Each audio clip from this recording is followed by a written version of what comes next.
ചരിത്രം ഉറങ്ങുന്ന എരുമാട് മക്കാമിലാണ്, കർണാടകയിലാണ്, കൊടക് ജില്ലയിലാണ്. അതിലപ്പുറം ഒരു പടുകൂറ്റൻ ഫ്ലക്സ് കാണിക്കാൻ വേണ്ടിയിട്ടാണ് മാഷാ അല്ലാ നമ്മളിവിടെ വന്നിട്ടുള്ളത്.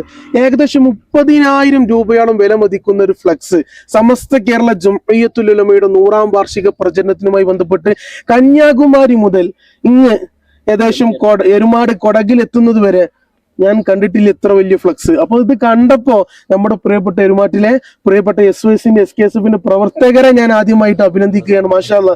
ഇത് എത്ര അടിയാണ് ഉസ്താദെ? ഇത് 45-20 അടിയാണ്. 45-20 അടി. എരുമാട് മെയിൻ സ്ഥലത്ത് സ്ഥാപിച്ചിട്ടുള്ളത് ഫ്ലക്സ് ഇതാണ്. 45-20 അടിന്റെ ഏറ്റവും വലിയ ഫ്ലക്സ് ആണ് ഇതുള്ളത്. പിന്നെ എരുമാട് 3 യൂണിറ്റുകളായിട്ട് പ്രവർത്തിക്കുന്നുണ്ട്. ഒന്ന് ആ ഭാഗത്ത് ഒരു യൂണിറ്റ് ഉണ്ട്, പറമ്പ് എന്ന് പറയുന്ന സ്ഥലം, അവിടെ 2 ഫ്ലക്സ് ഉണ്ട്. അതേപോലെ തന്നെ മേണ ഭാഗത്ത് പിന്നെ യൂണിറ്റ് പ്രവർത്തിക്കുന്നുണ്ട്, അവിടെ വലിയ 2 ഫ്ലക്സ് വെച്ചിട്ടുണ്ട്. പിന്നെ അതിന്റെ അപ്പുറം പടിയാനി എന്ന് പറയുന്ന സ്ഥലത്ത്, അത് മഹലിന്റെ ഒരു ഭാഗത്ത് പെടുന്നതാണ്, വേറൊരു മഹലാണ്, എന്നാൽ അതിന്റെ പരിധിയിൽ പെടുന്ന സ്ഥലം തന്നെയാണ്.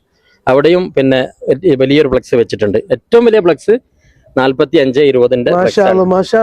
അപ്പൊ ഭയങ്കര സമസ്തപര ഭയങ്കര പ്രവർത്തകർ സ്ട്രോങ് ആണ്, നല്ല ശക്തമായ പ്രവർത്തനം. ഇവിടെ വന്നപ്പോ തന്നെ SKSFന്റെ പ്രവർത്തകർ നമ്മളെ മക്കള് ഇപ്പൊ കുട്ടികൾ അവിടെ SKSFന്റെ ഓഫീസിലേക്ക് പോയതാണല്ലോ, ഓഫീസിൽ പോയതാണ്. അപ്പൊ ഇവിടെ കണ്ടപ്പോ ഇതിപ്പോ എന്തായാലും നമ്മളെ കേരളക്കാരും കാണണം, എല്ലാരും കാണണം. കാരണം ഏറ്റവും കൂടുതൽ ജനങ്ങൾ സിയാർത്ത് ചെയ്യണ, അത് കേരളത്തിൽ നിന്നും കർണാടകയിൽ നിന്നും തമിഴ്നാട്ടിൽ നിന്നൊക്കെ ഏറ്റവും കൂടുതൽ സിയാർത്ത് ചെയ്യുന്ന ഒരു വലിയ മഹാന്റെ മക്ബറിന്റെ മുമ്പിലാണ് ഇവിടെ പ്രിയപ്പെട്ട സമസ്തയുടെ SYSന്റെ SKSFന്റെ പ്രിയപ്പെട്ട മക്കൾ ഇത്ര വലിയ ഫ്ലക്സ് തൂക്കിയായിരുന്നപ്പം അൽഹംദുലില്ലാ മാഷാ അല്ലാഹു തആല ഖൈറും ബർക്കത്തും നൽകി അനുഗ്രഹിക്കട്ടെ. സമസ്തനെ സ്നേഹിച്ചിട്ടാണല്ലോ, ഇൻഷാ അല്ലാഹ് അല്ലാഹു തആല സ്വീകരിക്കട്ടെ. അപ്പൊ ഇത് കണ്ടപ്പോ ഇതെല്ലാരും കാണണം. അതുപോലെ തന്നെ എരുമാട്ടിലെ പ്രിയപ്പെട്ട പ്രവർത്തകരുടെ ഞങ്ങളൊക്കെ പ്രവർത്തനം എല്ലാരും അറിയട്ടെ ഇൻഷാ അല്ലാഹ്.